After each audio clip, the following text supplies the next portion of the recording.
Bonjour, bienvenue au rappel sur les opérations sur les nombres réels. C'est vraiment un rappel où on revient au début de... Je vais faire un retour en fait sur tout ce qu'on sait sur les mathématiques, pratiquement.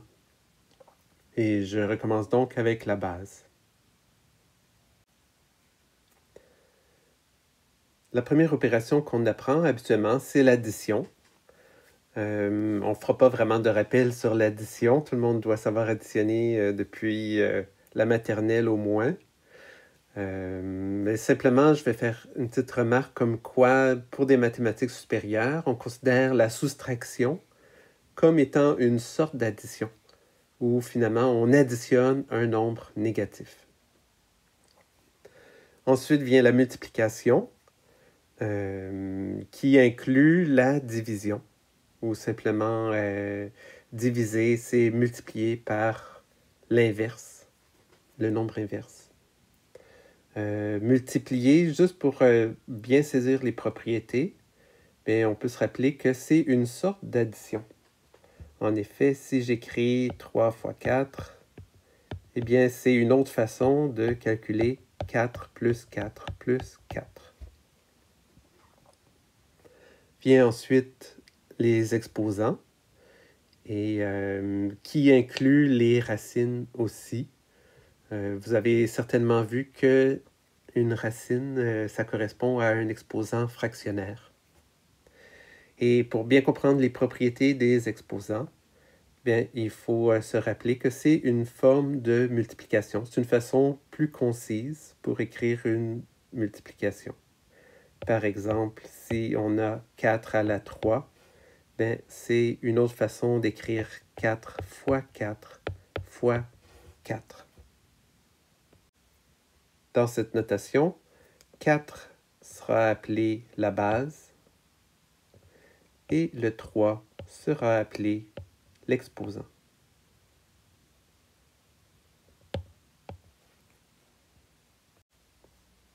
Pour comprendre les propriétés des exposants, il faudra revenir à la façon dont on a défini l'exposant comme une forme de multiplication.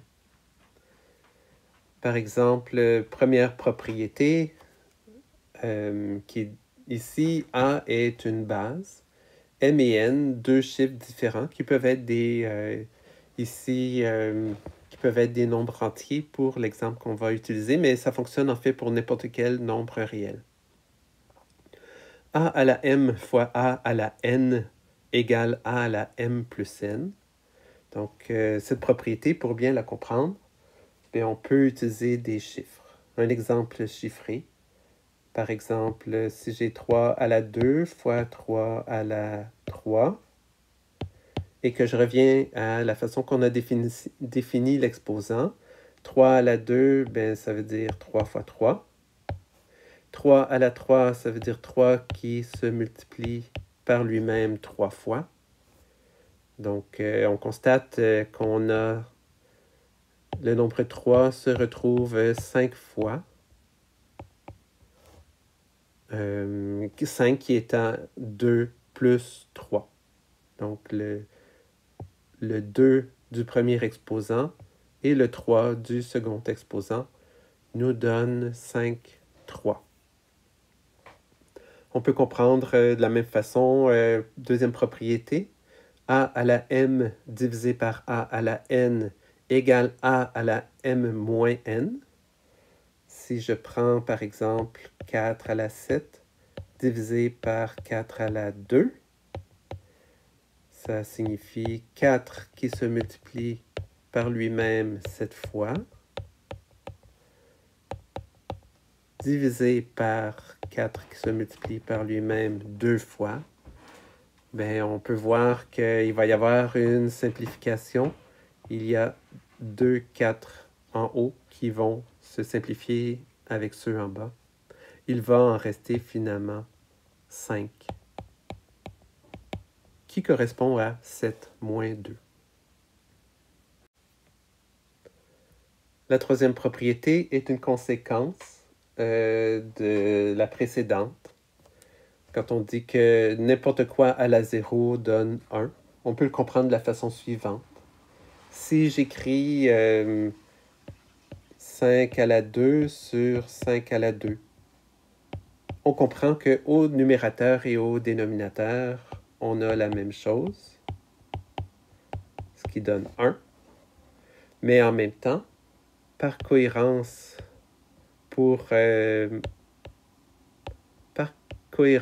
avec la règle numéro 2 qu'on vient de voir, 5 à la 2 sur 5 à la 2, bien, on doit soustraire les exposants. 2 moins 2 donne bien 5 à la 0. On a donc la même chose ici. 5 à la 0, forcément, doit être égal à 1. Pour les exposants négatifs, propriété 4, c'est aussi pour être cohérent avec les propriétés 2 et 3. Si je prends par exemple 1 sur 3 à la 4, mais ça correspond à 3 à la 0 sur 3 à la 4. En appliquant la propriété 2, où on dit qu'on doit soustraire les exposants, on obtient 3 à la moins 4.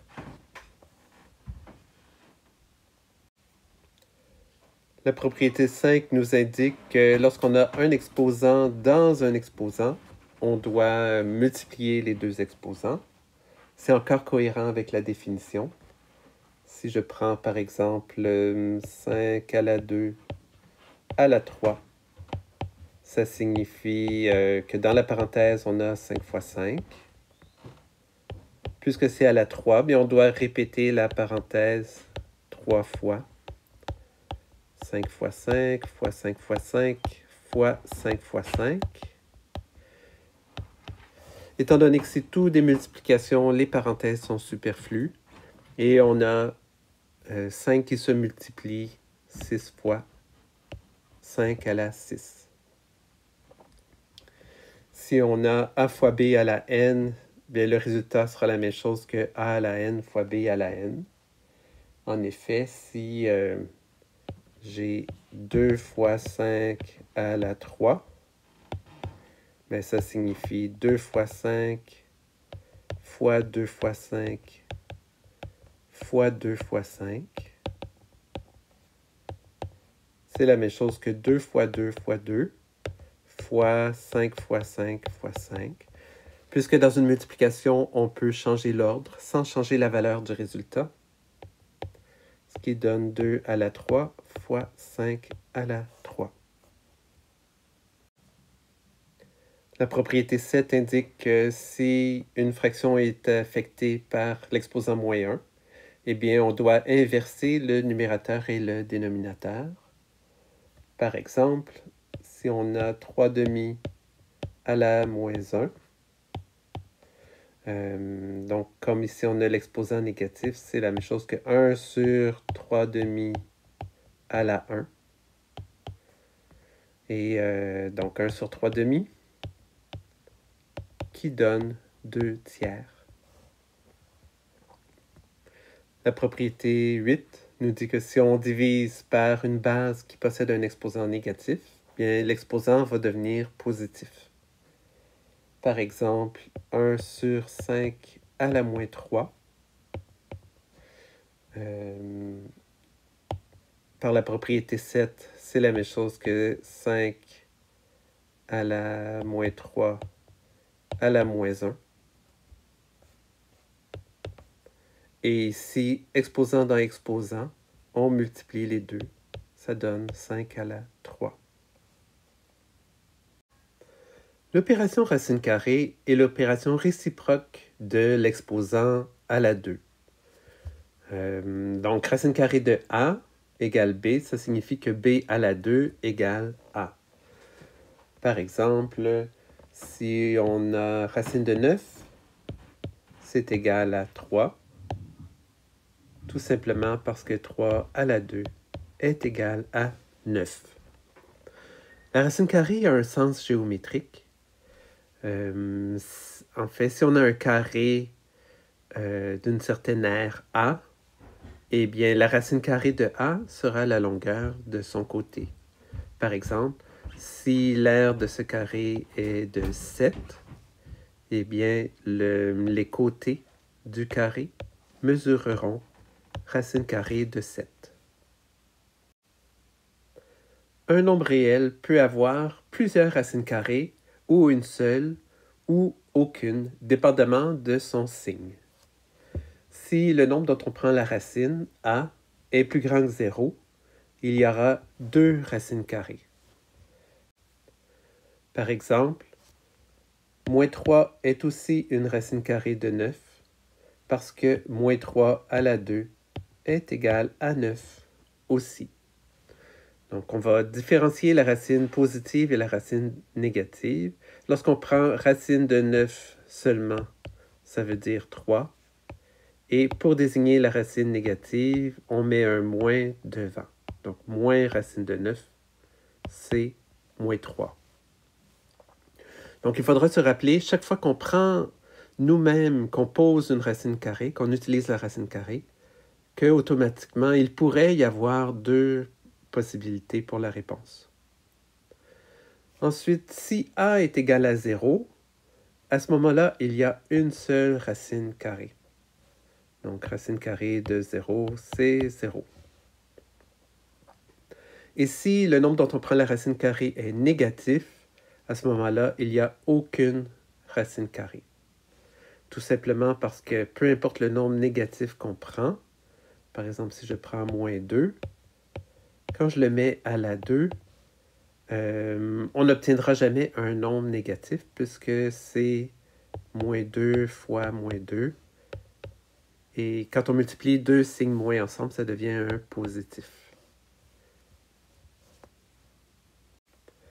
L'autre racine avec laquelle nous devrons travailler, c'est la racine cubique. Et sa définition ressemble à celle de la racine carrée, sauf que ce n'est pas le même exposant. Racine cubique de a est égale à b, ça signifie que b à la 3 est égal à a. Par exemple, la racine cubique de 64, c'est égal à 4, parce que 4 à la 3 est égal à 64.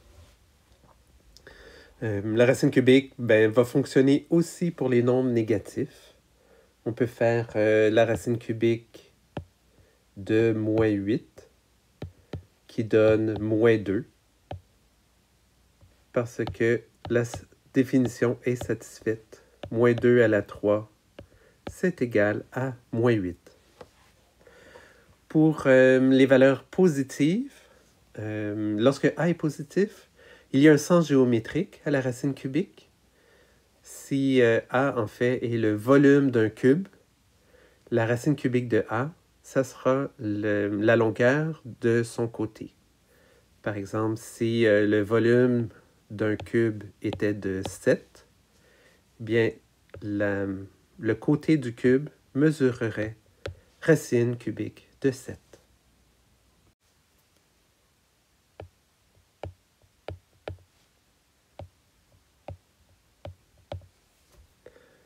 Et donc, comme je viens de dire aussi, tous les nombres réels ont exactement une et une seule racine cubique.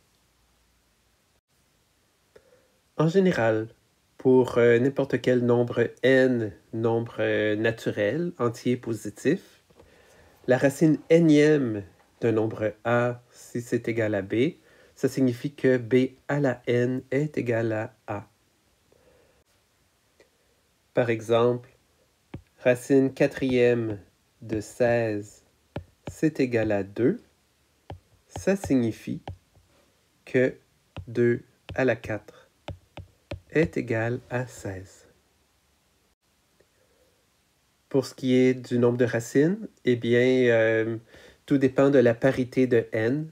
Si n est pair, le nombre de racines sera comme pour la racine carrée. Si n est impair, le nombre de racines sera comme pour la racine cubique. Pour les propriétés des racines, en fait, ce sont les mêmes que les propriétés des exposants, parce que les racines correspondent à des exposants fractionnaires de la façon suivante. On a racine énième de a, qui est égale à a exposant 1 sur n. On peut voir, par exemple, si on prend 25 à la 1/2, bien 25, c'est 5 à la 2, à la 1/2. Par les propriétés des exposants, ça fait 5 à la 1, 5. Exactement la même chose que racine de 25. Et si on a un exposant fractionnaire un peu plus compliqué, avec autre chose que 1 au numérateur, ben, ça veut dire, par exemple, si on avait 25 à la 3/2, bien, on peut utiliser la propriété qui dit que lorsqu'on a un exposant dans un exposant, c'est comme la multiplication entre les deux exposants pour dire que c'est la même chose que 25 à la 1/2 à la 3. Donc, racine de 25 à la 3. On aurait pu inverser l'ordre. On aurait pu dire aussi que c'est 25 à la 3 à la 1/2. Racine carrée de 25 à la 3. Donc, les deux égalités sont vraies.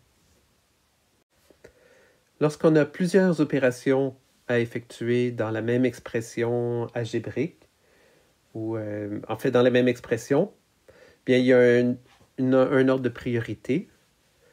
Et l'ordre de priorité, en fait, c'est l'inverse de l'ordre dans lequel on les a vus. C'est les exposants et les racines. Ensuite, les multiplications, les divisions, qui ont priorité finalement sur les additions et les soustractions. C'est l'ordre naturel de la priorité des opérations.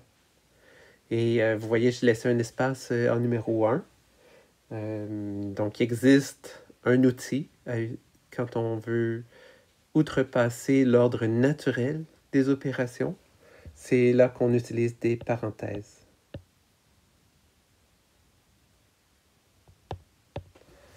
Donc, c'est l'utilité des parenthèses. Ainsi, si on doit calculer 5 fois 3 à la 4 moins 22, et on doit d'abord calculer le 3 à la 4, qui donne 81. Ensuite, calculer la multiplication, 5 fois 81, qui va donner 405. Et finalement, la soustraction, 383. Si on veut changer l'ordre, on pourrait avoir à calculer 5 fois 3 à la 4 moins 22. Si on veut faire la soustraction avant la multiplication. Donc, il faut d'abord voir ce qu'il y a dans la parenthèse en premier. Dans la parenthèse, là, j'applique l'ordre normal, naturel des opérations. 81 moins 22, ça fait 5 fois 59, qui égale 295. Donc, on voit bien que selon l'ordre qu'on choisit, on n'aura pas le même résultat. D'où l'importance de bien connaître la priorité des opérations, de bien les appliquer.